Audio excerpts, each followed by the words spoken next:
Trying to get hooked up. Trying to get hooked up. Giving it to y'all once again, man. I try to come as often as I can. Get on here and kind of, chop it up, let y'all know kind of what I'm doing. Um, uh, Kind of talk to y'all about what I got going on or whatever.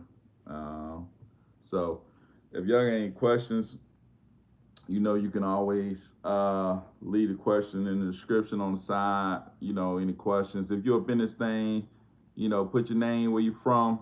If you're up in here, put your name where you from. You got any questions, just go ahead and hit me up.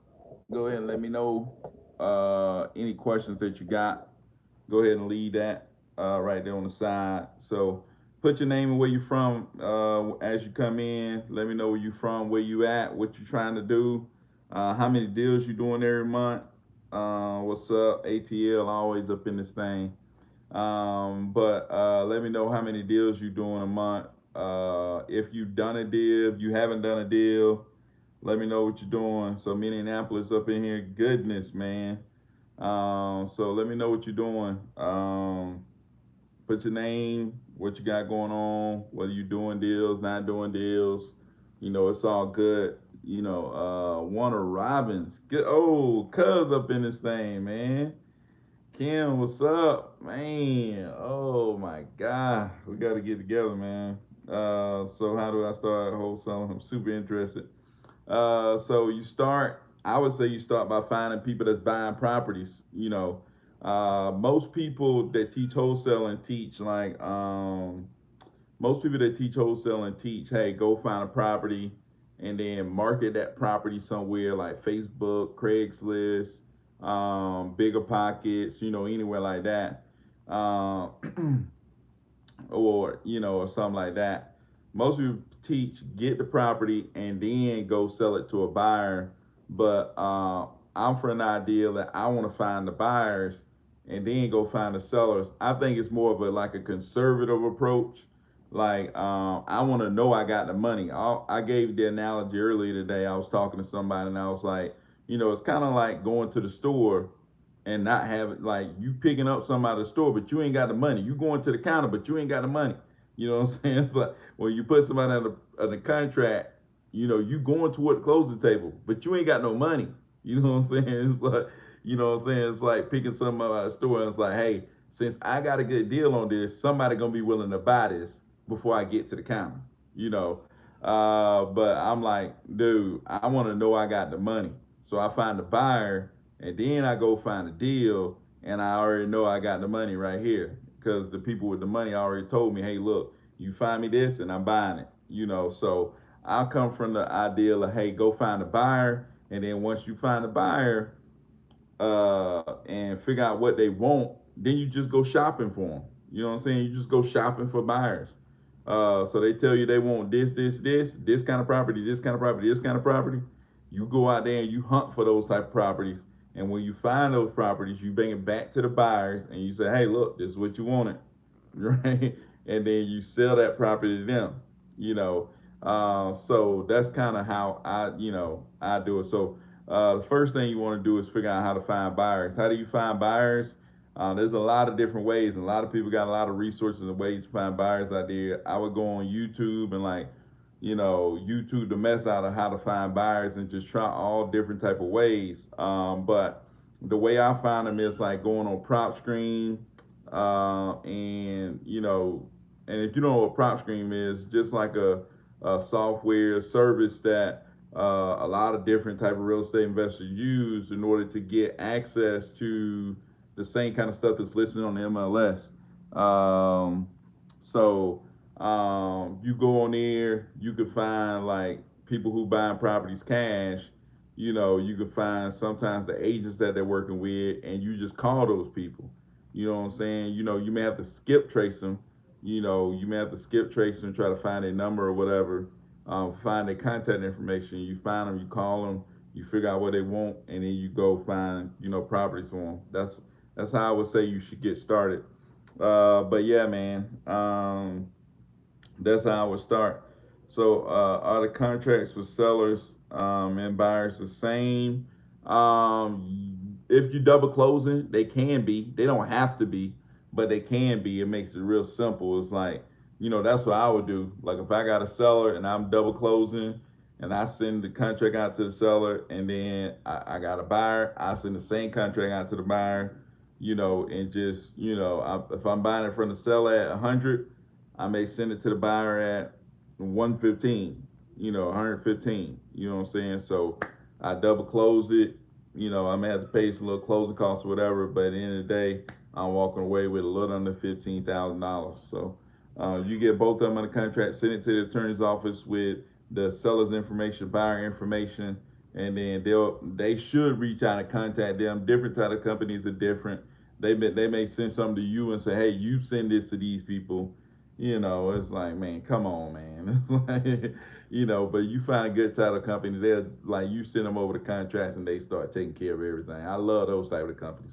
Those are the type of companies you need to stick with.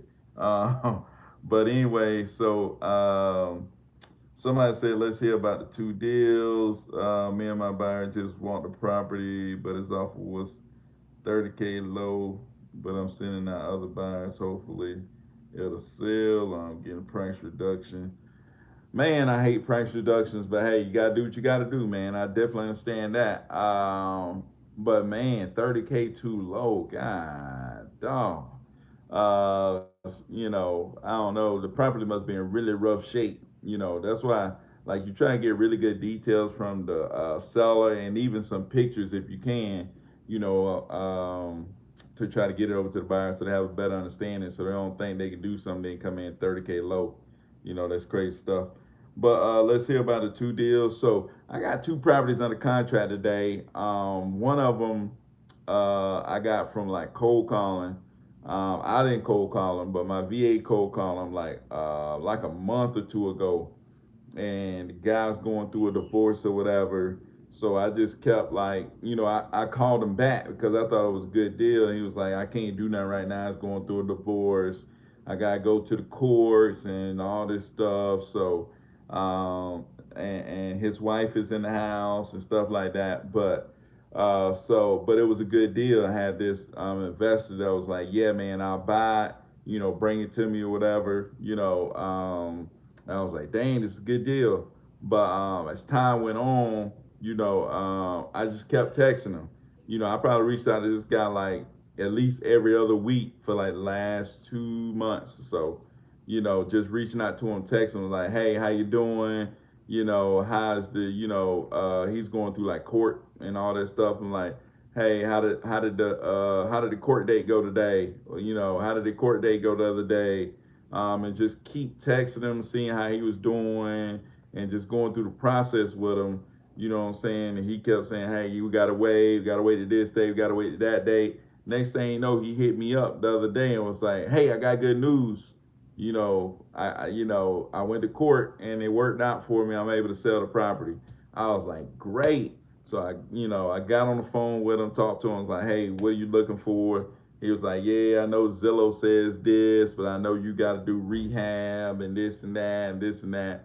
And I was like, yeah, that's definitely true. Plus, we pay the realtor fees and closing costs, to go along with that. He was like, oh, yeah. So he came down really low. It's like on his own. Like he came down really low on his own. And then I was like, bam, that's that price worked for me. So like I think I end up getting under contract for 190, and I think I'm gonna be able to at least sell it for like 220. So but the ARV on that is like at like 270 or something like that. So it's a crazy deal, man. So it's some crazy stuff. So but yeah, man, it's it's crazy stuff. But that was all about following up, following up, following up. Now I did get this deal where so that was one deal, guy going through a divorce, and I didn't get him off on divorce list. That was just like straight up absentee, high equity, just continuing to reach out to people and stuff like that. So I didn't get him off on divorce list. That's the thing. People like hey, what list works the best? It's like, okay, all these people that's on the niche list is on the if it's probably gonna be a good deal, it's gonna be on the high equity absentee, you know what I'm saying, or high equity owner occupied in those hot areas, that's still search. But the other deal that I had, this dude came in not too long ago. Like I skipped trace the list not too long ago, a big one. And this dude, I don't know what he had going on, but he got kicked out of his girlfriend. Like he moved out of his house, started living with his girlfriend, and he let his sister live in his house. Uh, but his girlfriend kicked him out of their house, so he done moved back into with his sister, and now he's trying to sell the property. But you can tell something's going on where he need money, right?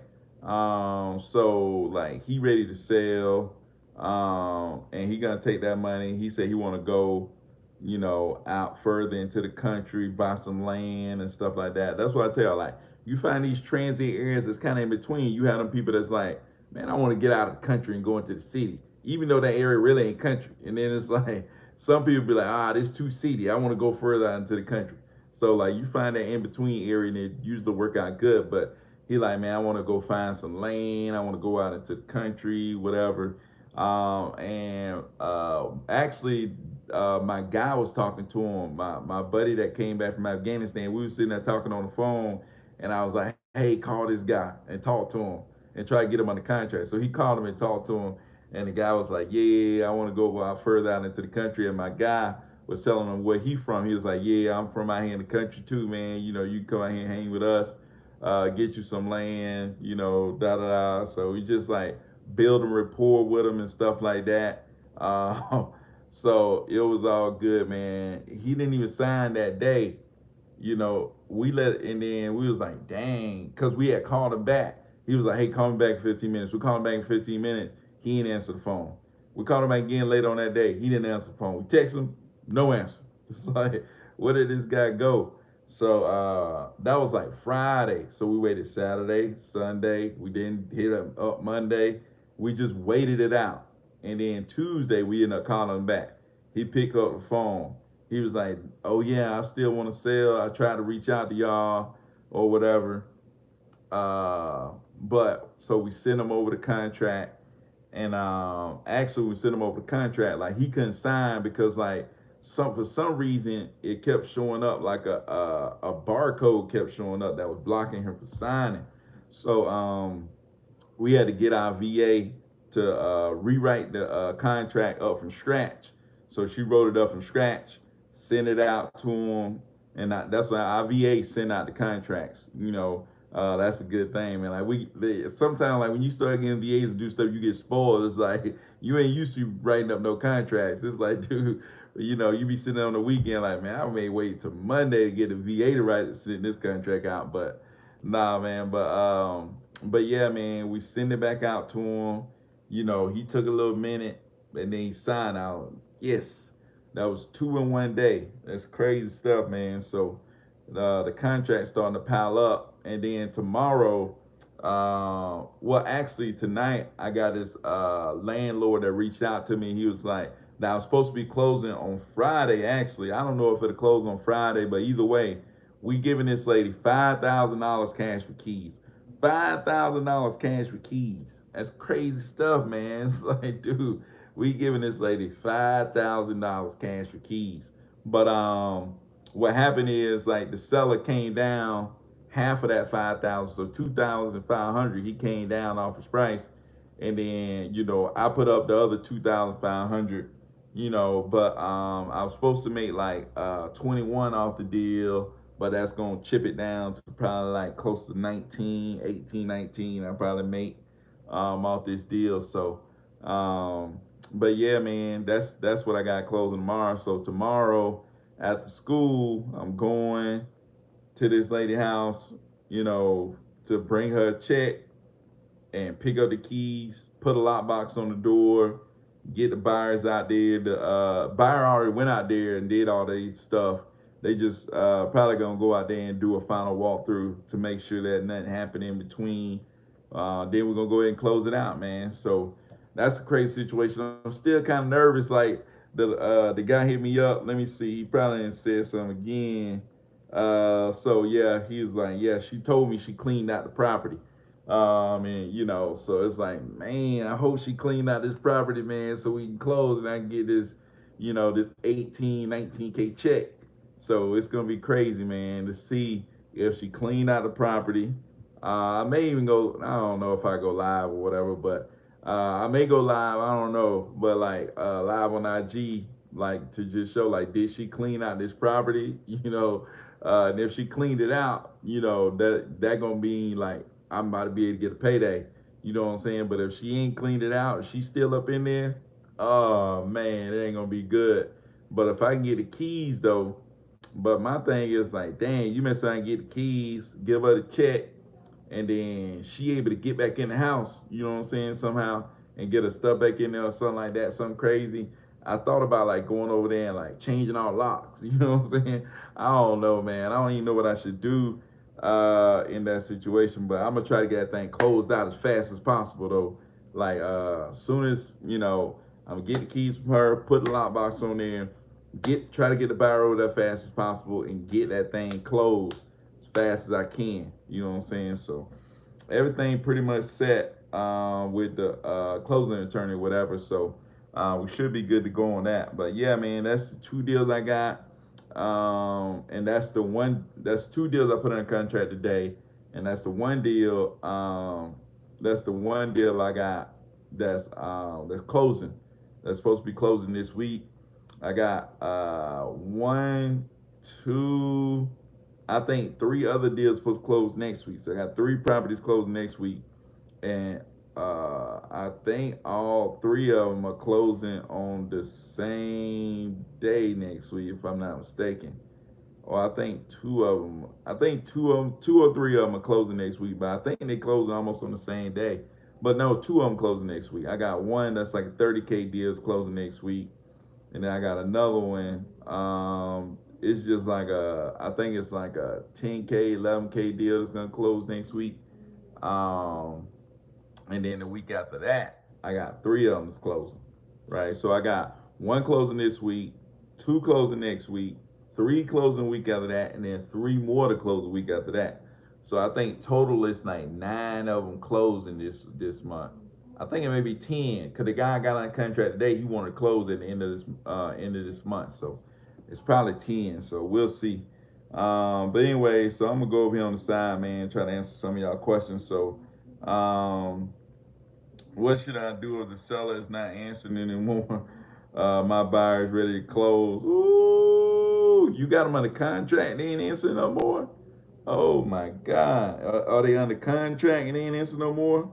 Uh, Man, oh my God, that ain't good, man. So that's the thing I say. Like, it's one thing to get people under contract, another thing to close them out. Like, it's another thing to close somebody out, man, because like, they mess around and stop responding, or they don't send the stuff to the closing attorney and stuff like that. It get messy, man. Like, I had a deal where it was like, we were supposed to close, everything was good, and then like, daggone ex-wife had to sign for something, and like she was at like she didn't want to sign, so it was dragging all this stuff out, like she didn't want to sign. So I'm in Houston. I'm in what? He in Houston. I'm in Georgia. Oh, where's the property at though? Is what I'm saying. Where the property at? Um, that's crazy. So I'm guessing the house is in Georgia. I mean, the house is in Houston. Oh man, that ain't a good situation, man. Like, dude ain't picking up no more. Like, I had one of my buddy from Afghanistan. He ain't from Afghanistan, but he was in the military. He's in the service. Appreciate all y'all people out there that serve the country or whatever. But man, he had a guy under contract for $300,000, and then he was gonna sell it and make like 50K. You know what I'm saying? It was like must have been some crazy area that he was marketing in, but he was gonna sell it for 350,000, and he was gonna make 50K. But then like everything was at the title company with all that stuff. Then the buyer just stopped responding, and then they hit him up a couple of days later and said, "Hey, we got a better offer." and then they just went on. It's like, dude, that's the worst, man. That's the worst. Like, oh my God. But hey, you know, I said this a long time ago. Like, deals, they come and go, man. Like, doesn't matter how big the deal is. Like, 20K deals, they come and go. 30K deals, they come and they go. It's like, dude, these deals come and they go. Like the deal I got today under contract for 190, I think I may be able to make 30, 40K off that deal, man. I think I probably made 30, 40K off that deal. And I mean, that guy going through a divorce, he said he'll close ASAP if he could, but it's like he need to get into property, cause his ex-wife is in the property, so he trying to figure out how to get into property. Well, we can get in that property soon, may close that out by the end of this month, man. So like two properties I got today, they both of them want to, they would go ahead and close by the end of this month. But like, dude, it's crazy stuff, man. And both of them closed by the end of this month. You talking about like 11 properties closed this month. It'd probably like 150,000, something like that. So we talking about some crazy stuff. Well, not 150,000. It's gonna be like 180.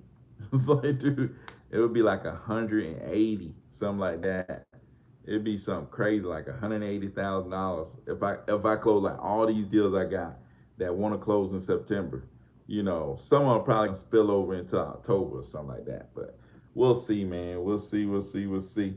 But anything. So anyway, so I'm gonna make 50K off this Cleveland deal. I'm supposed to make 8 off this Houston deal. Oh dang, that's what's up. You made a 50K deal, man. You killing it. Yeah, man, dude, 50K deal, man. That's ridiculous.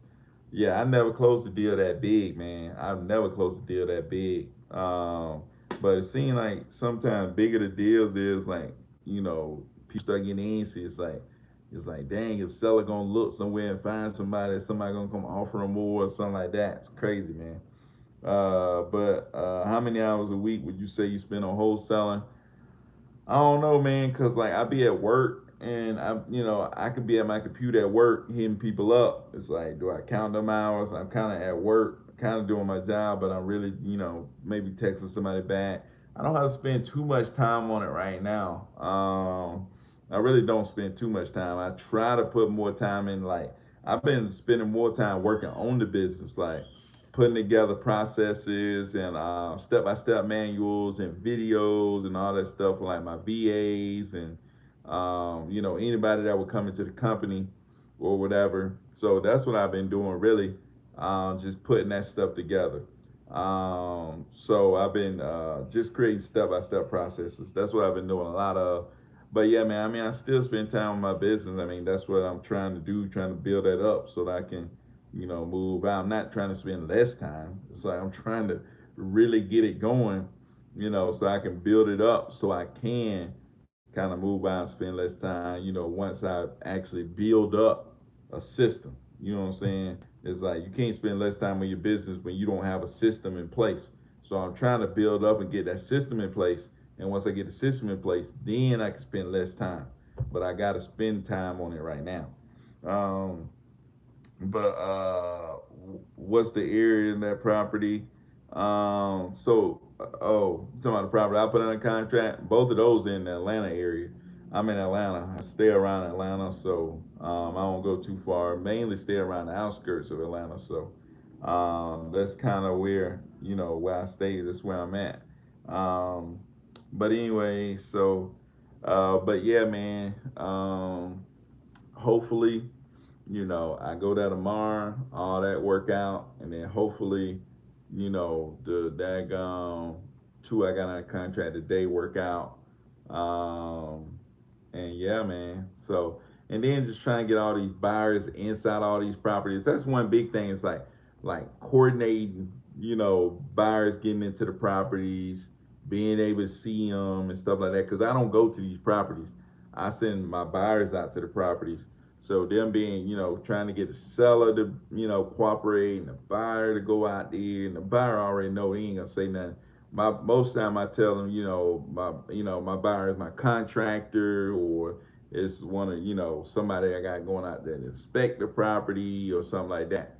the buyer go out there, that he's contracted or he's doing rehab estimates or he's some type of inspector or something like that. So it's never an issue like that. They just go out there, look around, handle their business, maybe take some pictures or something like that, and they be in and out, man. It doesn't take that long. So the biggest thing is just making what time meet up.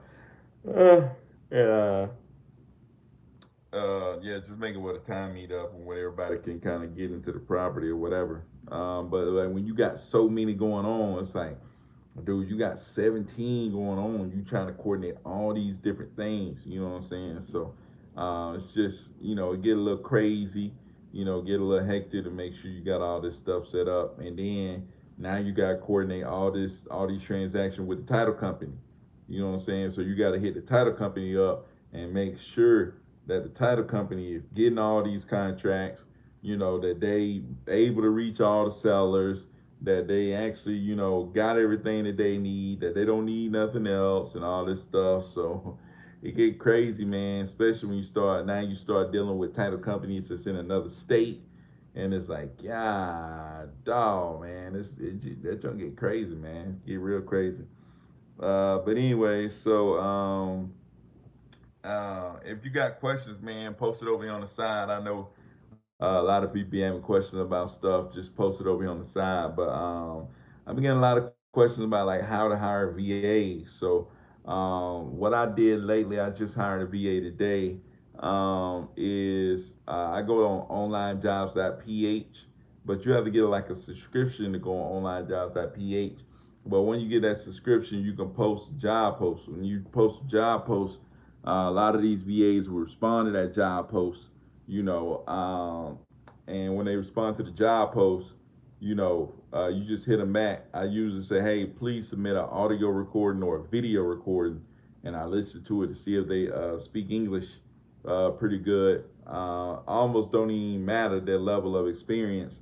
Probably the less time you can spend with them, the more experience you need them to have. You know what I'm saying? If you're not going to be able to spend them, either way, you need to spend time with them. Like you need to spend time with your VA.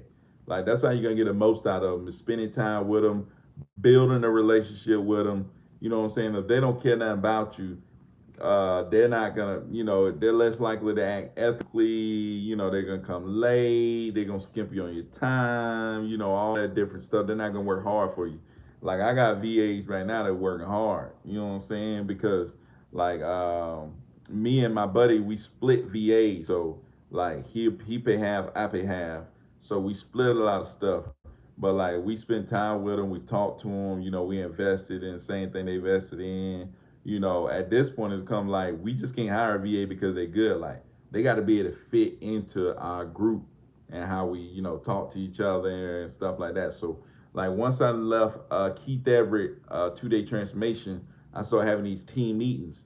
And these team meetings really helped out, trying to get everybody on the same page, create more like a culture and stuff like that. So that's been really big. So you set up Podio yourself. How is it integrated in your business? I did at first. I set Podio up myself. It's integrated into like, uh, it's integrated with launch control, and it's integrated with call tools, and it's integrated with voice broadcast. Uh, well, not really voice broadcast. Miscommunication is voice broadcast, but that voice broadcast goes straight to Pat Live, and Pat Live is integrated with Podio. Pat Live is a reception service that take all my inbound calls. But yeah, from launch control, the texting platform, I just push a button and boop, it goes straight to the Podio system. Same thing, call tools. You push a button, bam, go straight to the you fill out a web form and go straight to the Podio system. So Podio is where all these leads are housed, that come from all these different places, man. So, but yeah, that's kind of how Podio is being used. Podio is free too, man. You should go ahead and just pick it up. You know what I'm saying? You got to do the free stuff that ain't gonna hurt nothing, ain't gonna risk nothing. And like I said earlier, man, I was telling somebody earlier, uh, it's a really risk free way of wholesaling if you go find the buyers and the buyer agreed to buy the property. And like my guy, he was like, he took the property, buyer to the property, and walked through it with him.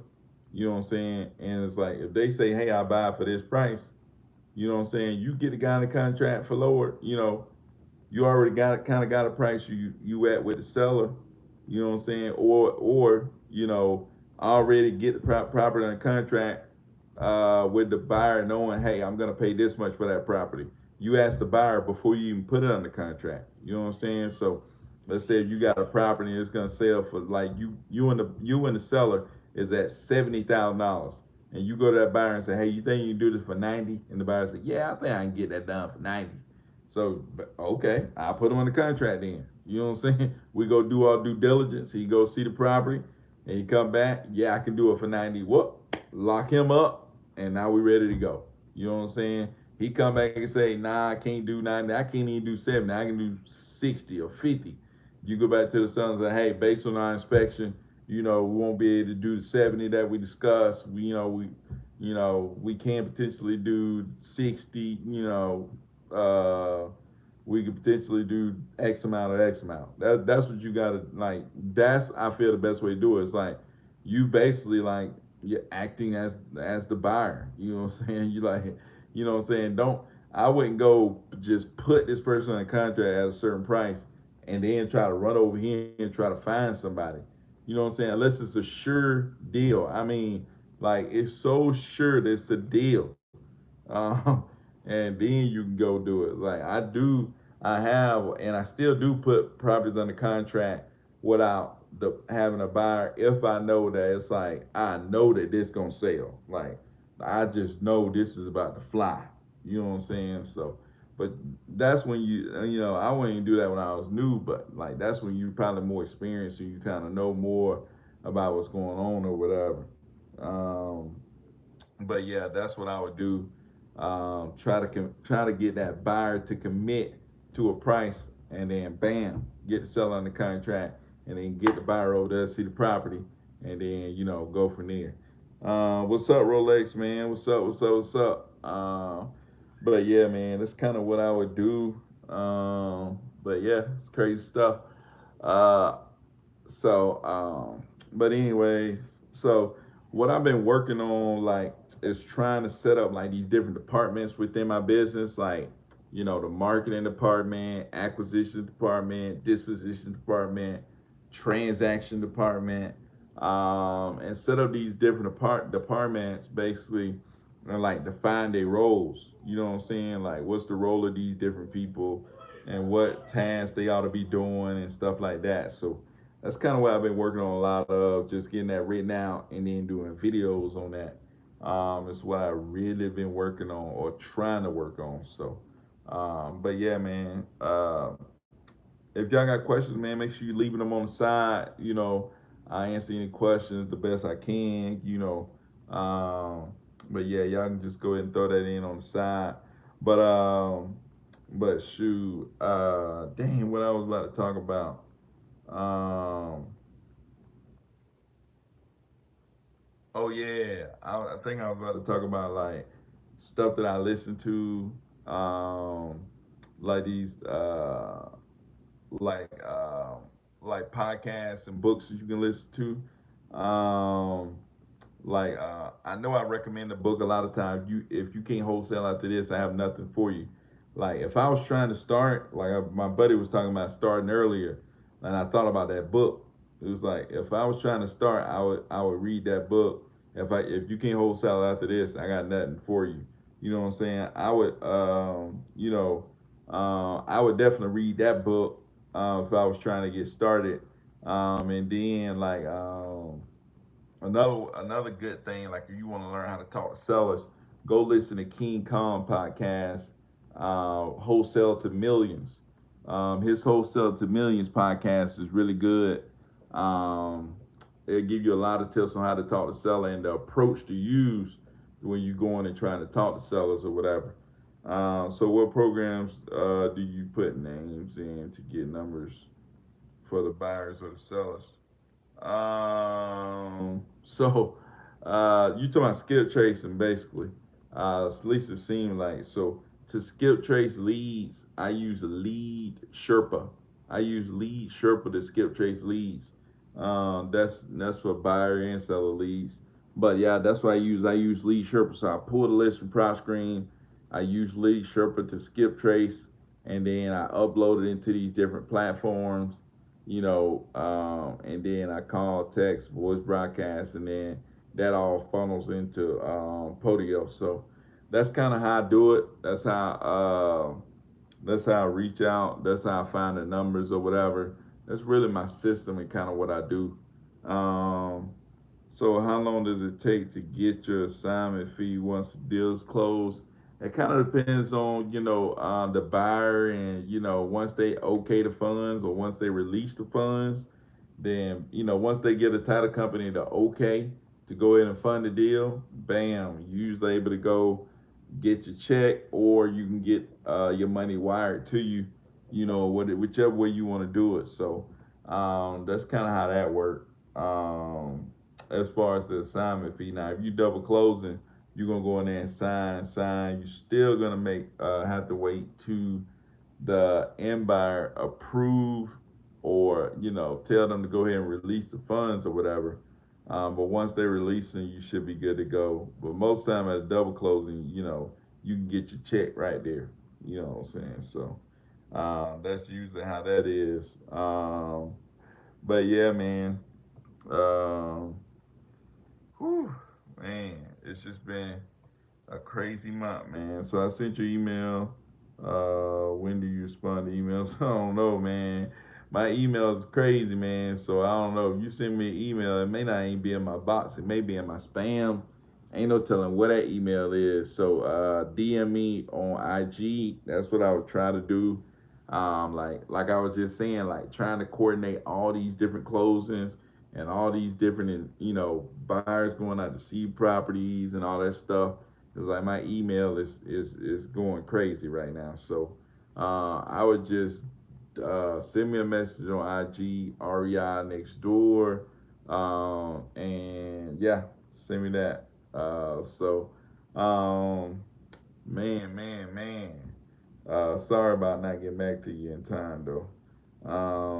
But yeah, if y'all don't have no more questions, man, I'm about to try to get out of here. And go hit sack, man. Try to wake up in the morning, 5 o'clock, and get back after it, man. So, yeah, if y'all got any more questions, man, just leave them on the side real quick.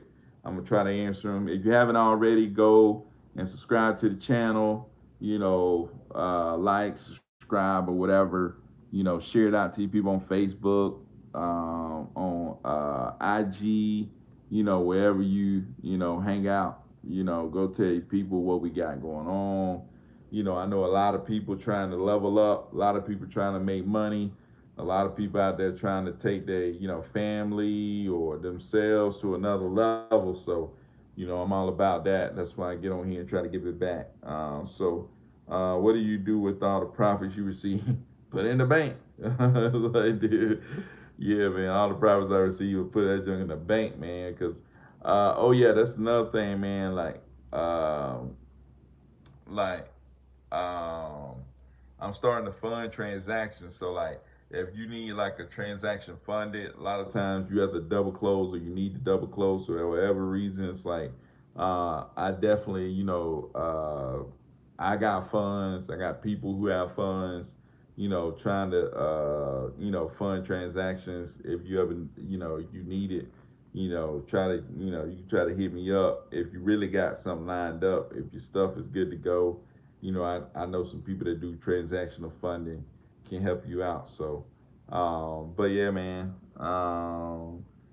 All the money I make, I put that junk in the bank. Very conservative, man. I don't do all no spending. I still drive the same car. I still live in the same spot. I ain't moved nowhere. It's like it's still everything's still regular. So I don't even be doing that like that, man. I just be chilling. I ain't bought no watch, ain't bought no necklace, none of that stuff. I ain't bought no shoes, no extra clothes, none of that stuff. But not saying that that's a bad thing, but it's like, I'm pretty sure I want to go get that stuff one day, but I haven't done any of that stuff, man. I'm just chilling with my head down, just grinding, trying to find my next deal, trying to put my systems together, man. That's all I'm really doing right now. I'm not worried about going out there and trying to spend money or anything like that, man. I'm just trying to stack it up, stuff like that. So, but yeah, man, if y'all ain't got no questions, I'm finna get out of here. Like I said, make sure you like and subscribe, man. And if you need any help, just let me know. Hit me up on IG or whatever. But other than that, man, I'm finna get out of here. I appreciate y'all. Probably come back tomorrow and try to give y'all something if I can. So are you at least finding the ARV? Most of the time, I don't have to worry about no ARV. I do find the ARV. I generally know what the ARV is. Like I look around, like, oh yeah, this thing, these houses selling for this much over here. So when I give it to the buyer, I kind of know that they wanted at this kind of discount. So I look for the ARV to figure out, what kind of discount I should give them, if it's not like cash transactions in that area. So if I see the cash transactions, I know I got something. I can ask them for this much. But like if there's no cash transaction, I look for the ARV, and then I look for how I think about, okay, how much this buyer, what kind of discount they want, and I try to discount it that way. All the time. And the numbers don't work out perfect all the time, but like I feel like if I'm making 10K, I'm good to go. But now it's like now I'm trying to make 15K on each one of them, and I'll be good to go. But anyways, I sent you a message on IG. Send me another one. Uh, just became debt free. Dang, that's what's up. Congratulations on that. Yeah, send me another message. You send me a message, send me another one. My junk be getting packed out, man. I really don't be on IG that much. I need to get on there more. But I'm trying to do that. But yeah, if you send me a message and ain't responded, send me another one. You know what I'm saying? So you'll pop back up at the top of my list. But yeah, man, if y'all ain't got no more questions, I'm finna get out of here. Hit me up on IG if you need anything. Other than that, man, appreciate y'all coming out. Try to do it again tomorrow. Make sure you subscribe, like, share, all that good stuff. But until then, peace.